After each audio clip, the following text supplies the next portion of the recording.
हा बोला की. एक 2 मिनिट जरा एक कॉल करतोय मी, लगेच येतो. कुठेशी यायचंय? बरं बरं आलो आलो, फोन करतो तुम्हाला.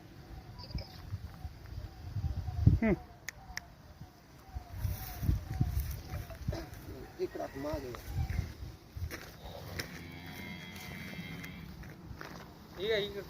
नमस्कार मित्रांनो, मी सर्पमित्र विवेक मोहिते कडेपूरमधून.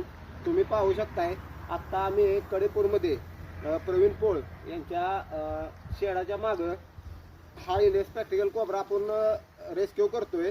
तुम्ही पाहू शकताय बिग साईज आहे, एकदम फुल साईज आहे. आणि असे सर्प नेहमीच आपल्या घराजवळ आढळत असतात. असे सर्प दिसले तर जवळच्या सर्प मित्राला कॉल करून तुम्ही बोलू शकताय. तुम्ही पाहू शकता इंडियन स्पेक्टिकल कोबरा, मराठीत नाग बोललं जातं. हा विषारी साप आहे. भारतातलं 4 मुख्य सापांमध्ये हा विषारी साप आहे. याला आता आपण व्यवस्थित रेस्क्यू करून नैसर्गिक दिवसात थोड्या वेळात रिलीज करणार.